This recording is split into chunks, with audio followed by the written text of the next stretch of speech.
Bom dia, boa tarde, boa noite. Meu nome é Thomas, professor aqui de vocês para o curso componente de Química Analítica Quantitativa. Hoje nós continuaremos a sequência de metodologias analíticas que a gente deve estudar e vamos finalizar o conteúdo com a volumetria de oxirredução e iodometria. Tá? Tivemos uma primeira parte de volumetria de oxirredução quando nós estudamos permanganometria. Permanganato, se vocês se lembram, é um potente agente oxidante, já que ele sofre redução com muita facilidade. Hoje nós vamos ver uma metodologia analítica que é redutiva, né? Que o iodo ele se oxida com uma certa facilidade, então o analito ele deve ser uma substância capaz de reduzir, né? Capaz de sofrer redução, ou seja, capaz de recepcionar elétrons.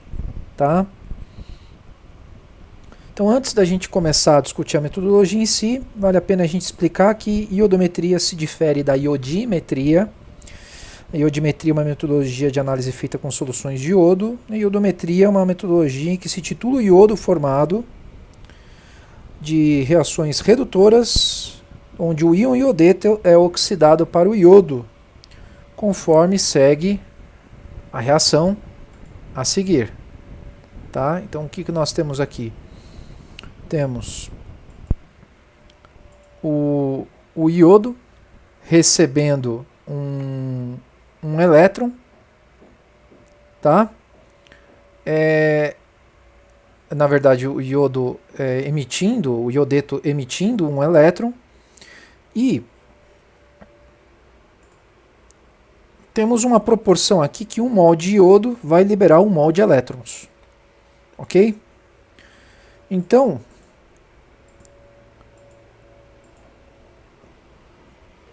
o que nós temos? Uma substância capaz de liberar o seu elétron, tá, para o meio.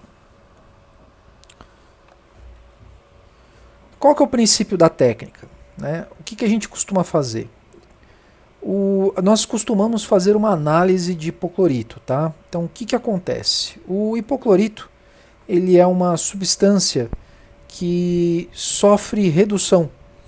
Tá? Então, ele vai receber elétrons, tá? No caso, mais especificamente, 2 elétrons, e ele vai transformar o cloro do hipoclorito para cloreto. Então, ele pega esses 2 elétrons aqui, vai de mais 1 para menos 1. Ou seja, recebe esses 2 elétrons e o hipoclorito então passa a ser cloreto. Um estado de oxidação menor, né? Nós temos o cloro antes mais 1, agora menos 1. Tá? E dada a eletronegatividade do cloro, a gente consegue então ter essa reação onde o cloro ele forma um ânion mais pela eletronegatividade em relação ao iodeto do que qualquer outra coisa. Tá? Então, analisando o potencial de redução do hipoclorito, então o hipoclorito aqui ele tem um potencial de redução de 0,9 volts, tá? E o potencial de redução do íon triodeto é de 0,54.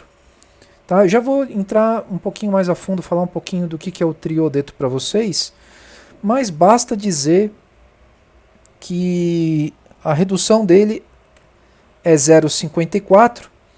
Ambos são positivos, tá? Mas como o potencial de redução do cloro, do hipoclorito para cloreto, no caso, é maior, o hipoclorito vai receber esse elétron e o iodeto vai liberar o elétron. Tá? E como subproduto da formação do iodeto, nós temos produção de iodo. Ok? Então nota-se que Como pré-requisito para essa metodologia, de forma generalizada, o analítico sempre precisará ter um potencial redutor maior do que o iodeto para que a análise seja possível. Então, condição para que essa análise seja possível, o analito tem que ter um potencial de redução maior para que ele force a oxidação do íon iodeto. E como o subproduto do iodeto formado é o iodo, a gente então titula o iodo com uma outra substância, que é o tiosulfato de sódio, formando um tetrationato, tá? E levando o iodo formado a iodeto novamente. Tudo bem? Então, apenas alguns detalhes aqui, né? Nós temos aqui a reação completa que nós podemos visualizar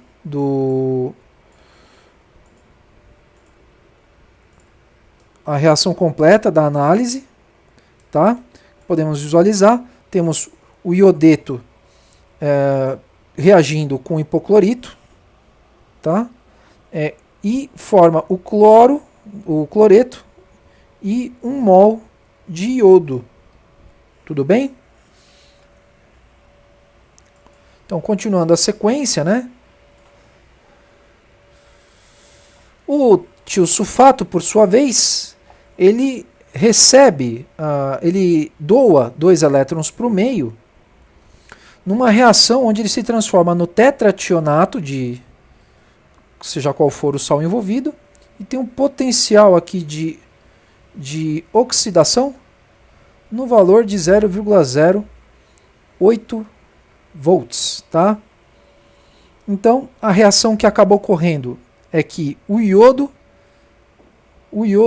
ele vai reagir, o iodo formado vai reagir com o tiosulfato, vai formar tetrationato e iodeto. Tudo bem? Por sua vez, nós temos algumas etapas intermediárias dessa reação.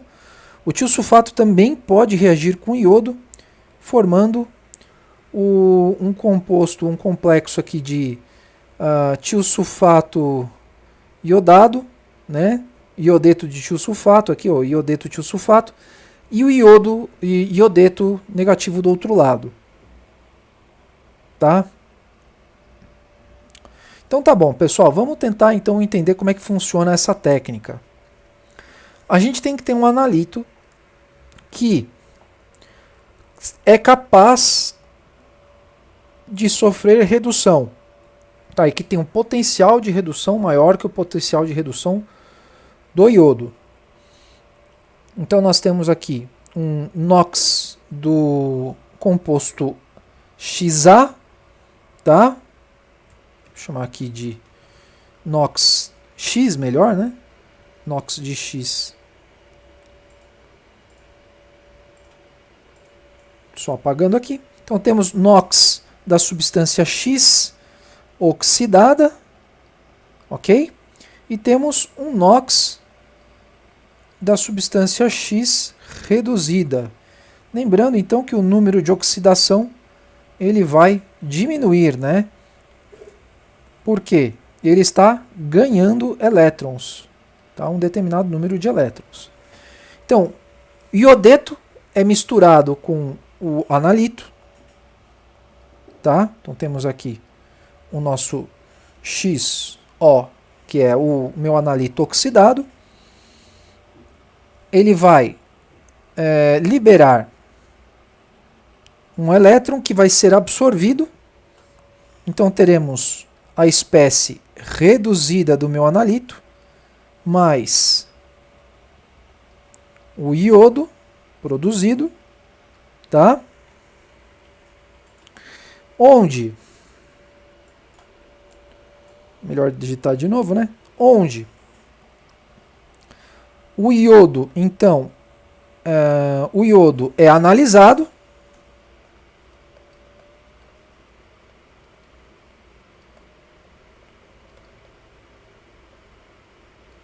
com o tiosulfato,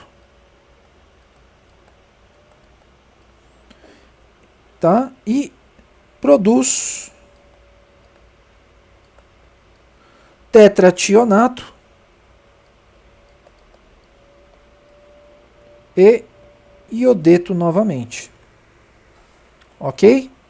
Então, eu sei que a gente sai do iodeto e volta para o iodeto, mas o sistema é esse, tá? A gente coloca aqui uma espécie que vai sofrer a redução do iodo, portanto o potencial de redução da espécie tem que ser maior.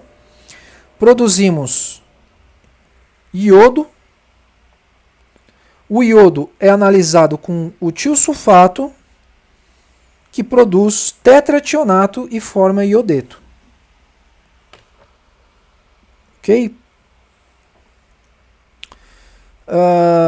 Então, apenas lendo aqui com vocês, né? O iodo é formado, então, titulado com agente redutor, o tiosulfato de sódio, possui um potencial de redução de 0,08 volts, tá? Então, o potencial de redução do tiosulfato, esta reação aqui, ó, S2O3, formando S4O6 menos 2, mais 2 elétrons, ela ocorre e tem uma DDP de 0,08 volts. Tá? Aliás, potencial de redução é o contrário, menos 0,08 volts. Tá? Muito bem.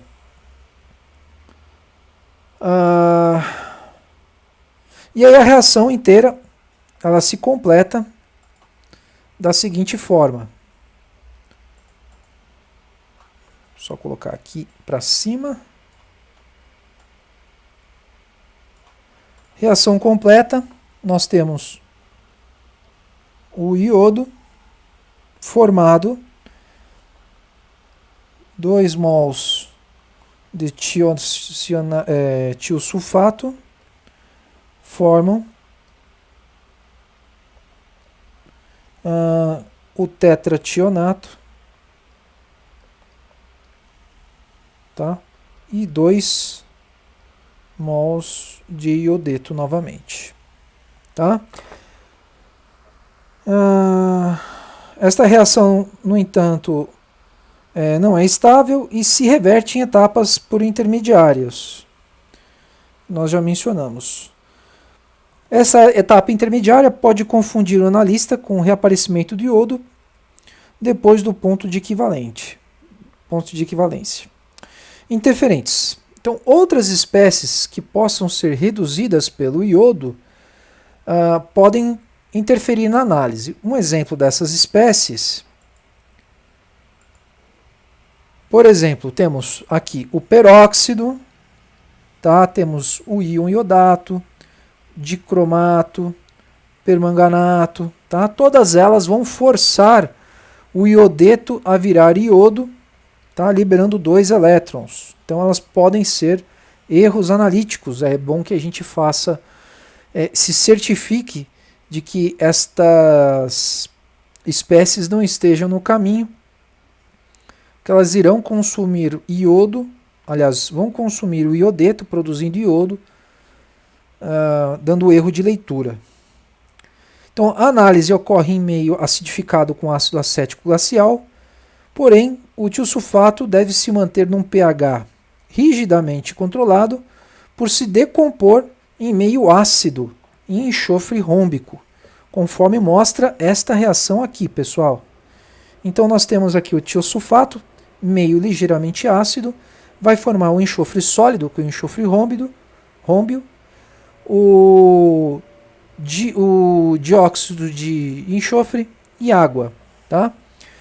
Em meio ligeiramente alcalino, na presença do oxigênio, o tiosulfato se transforma em sulfato e libera 8 elétrons. Tá? Então nós também temos que tomar cuidado com o pH desta reação. Tá? Então, tiosulfato com um meio ligeiramente alcalino, na presença de oxigênios, no caso óxidos, né? Ele vai se transformar em sulfato, água e elétron. Tudo bem? Então isso é um problema também que a gente tem com controle do pH. É recomendável que a solução seja preparada no dia da análise e que se evite ser exposta à luz desnecessariamente, sendo recomendado o uso de vidraria de frasco âmbar. Ok? Para indicadores, né? Indicador dessa análise, ela vem lá do ensino fundamental, quando a professora colocou iodo na batata. Tá? O que aconteceu quando a gente pôs iodo na batata? Iodo na batata fica azul.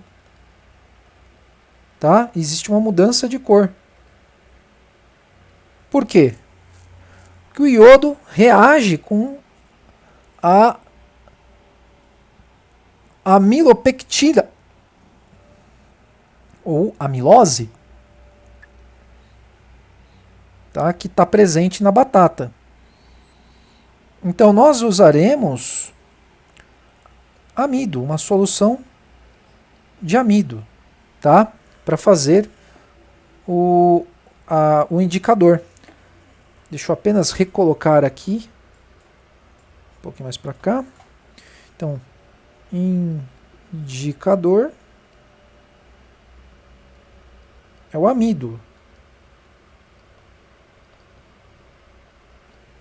ou amilose pectina. Sinônimos, tá?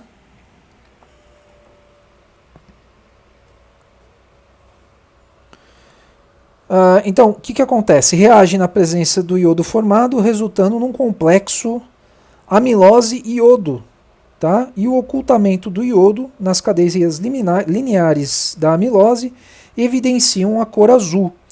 Quando o iodo é novamente reduzido para iodeto, a amilose retorna para o seu estado, tá? De coloração normal, que é levemente esbranquiçada, e se altas concentrações, ou transparente se em baixas concentrações. Então, amostras alcoólicas com mais de 50% não irão mostrar a coloração azul pelo relaxamento das cadeias da amilose e interação com iodo com álcool. Uma coloração vermelha pode indicar a presença de amidopectina, que possui cadeias ramificadas.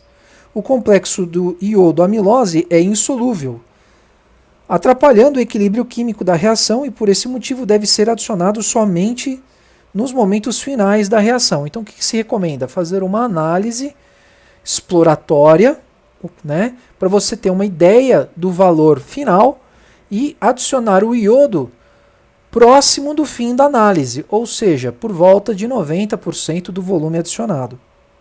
Tá? A seguir, então, pessoal, vamos falar um pouquinho sobre a padronização da solução do tiosulfato. Tá?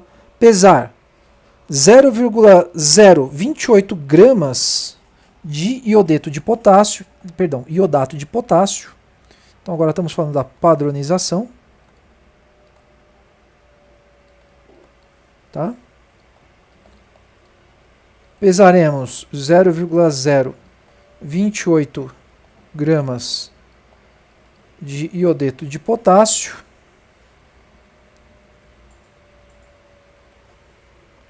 Coloquei um sinal negativo aqui à toa, né? PA, que pode ser seco em estufa a 120 graus Celsius, mais ou menos 1 hora, ou 60 minutos. Tá? Dissolva em 15 ml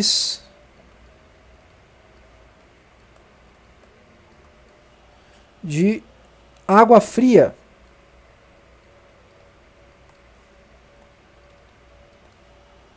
Tá? Previamente fervida, e adicionar então 0,4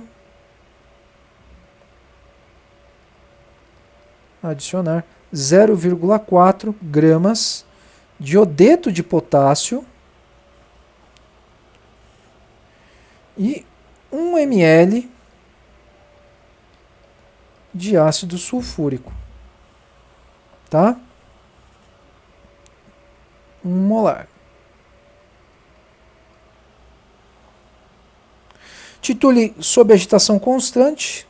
Quando o líquido passar para amarelo polido, dilua até 100 ml com água e adicione o amido. Tá? Continue a titulação até que a coloração azul suma. Pessoal, só comentando um erro aqui que eu fiz, eu escrevi o iodato de potássio, mas essa obviamente é a padronização do tiosulfato, né?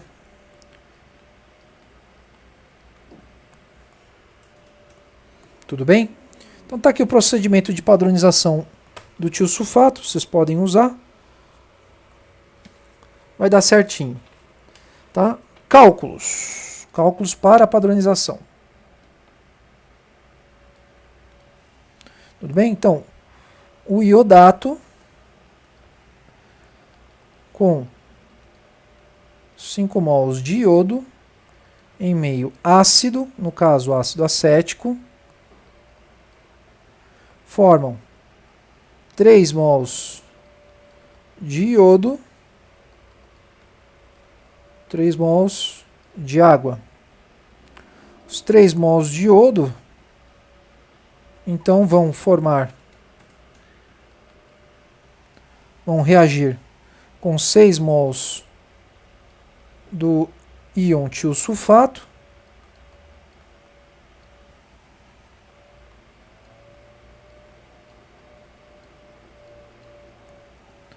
e vão produzir novamente 6 mols de iodeto. Tá? Então, na nossa relação M1V1 igual a M2V2, temos que 1 mol do íon iodato reagirão com 6 mols de tiosulfato. Ok? Então, fazendo M1V1 igual M2V2, devemos trocar o coeficiente estequiométrico de lugar para que a gente possa isolar M2. Tá? Então, M2 será 6 vezes M1V1 dividido por V2. Se nós trocarmos isso pela massa molecular do tiosulfato, aliás, perdão, do iodato,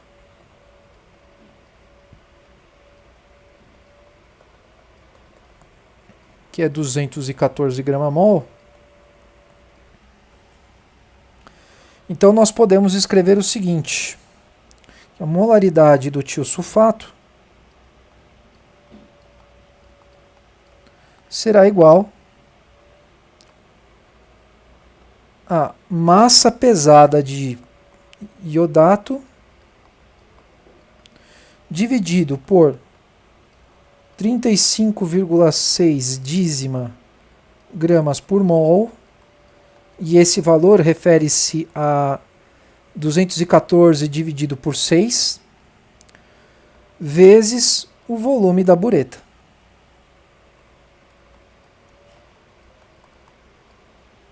Ok? Bom, então, para uma solução de 0,05 molar de tiosulfato, é esperado um consumo de aproximadamente 15,7 ml de bureta, tá? Para 0,028 gramas de iodato pesado. Então, se vocês tentarem preparar uma solução 0,5 mols por litro de tiosulfato de sódio, no caso,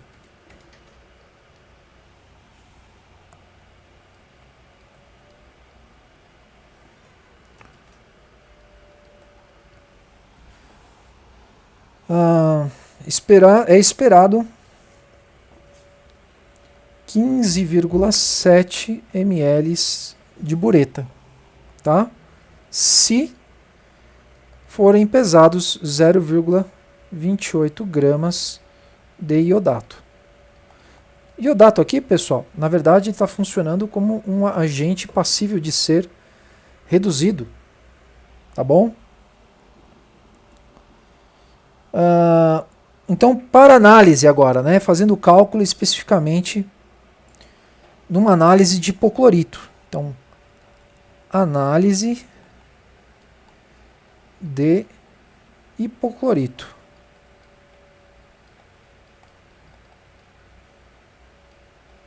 Tá? Então, nessa análise, o oxigênio, aliás, perdão, o hipoclorito vai transformar-se em iodo, que vai transformar em 2 mols de tiosulfato.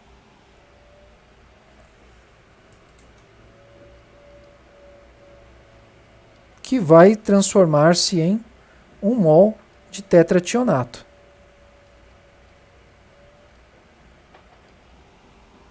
Tá? Que, por sua vez, vai se transformar, vai ser equivalente 2 mols de iodeto. Tá?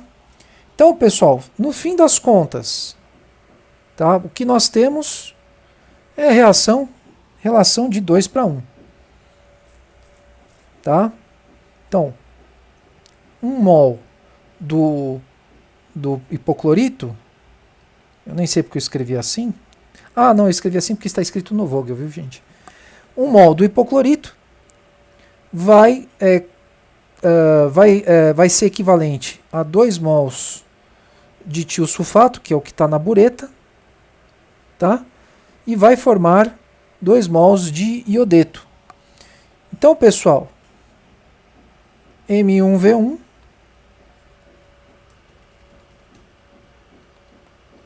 é igual a M2V2, onde nós iremos trocar os coeficientes estequiométricos. Tá? Então, para a gente descobrir a M1, vou passar tudo o resto para o outro lado, dividindo, né? Já que eles estão multiplicando. Pura álgebra. 2 vezes V1. Tá?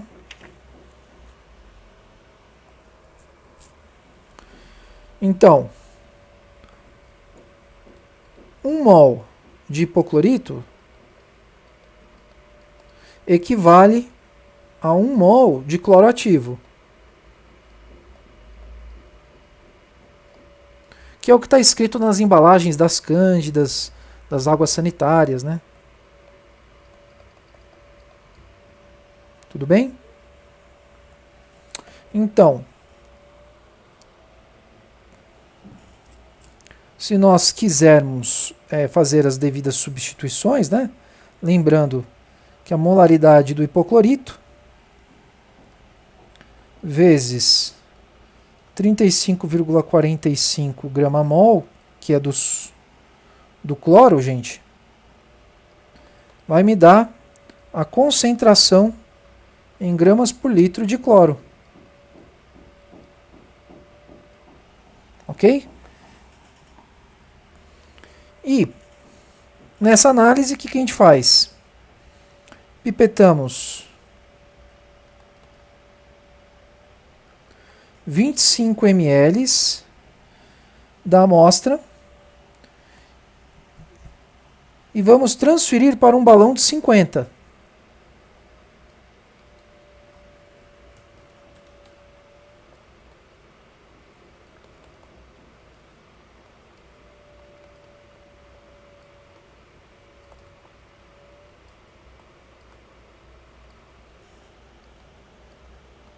E avolumamos. Um balão de 50 ml. Tá? E aí a gente coleta desta solução o volume. Pode ser 10 ml, pode ser o volume que vocês acharem necessário. Tá? Podemos coletar aqui 10 ml. para fazer a análise.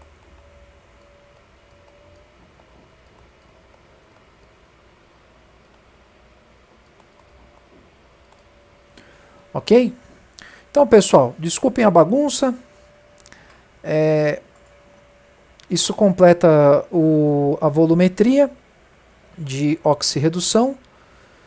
Eu vou postar junto com essa aula, vou postar na plataforma também todas as metodologias de análise que a gente tem para vocês irem estudando. E é isso. Eu gostaria de agradecer a atenção de todos, a paciência que vocês tiveram com esse formato de aula. E dizer para vocês que a gente sempre espera fazer o melhor, né? Embora a gente nem sempre consiga, né? A gente sempre quer fazer com que tirar o melhor de uma situação ruim, né? A gente sempre quer transformar más experiências em boas experiências à medida do possível. Gostaria de agradecer também a todo mundo que fez críticas construtivas para a elaboração das videoaulas. Vocês ajudaram bastante. E dizer para vocês que no semestre que vem nós vamos nos voltar a falar, né? Nós vamos continuar juntos por um tempo. Então, é isso. Um beijo para vocês, fiquem com Deus, se cuidem das suas famílias, cuidem de si mesmos, porque vocês precisam ter saúde para cuidar das suas famílias. E até uma próxima. Tchau, tchau.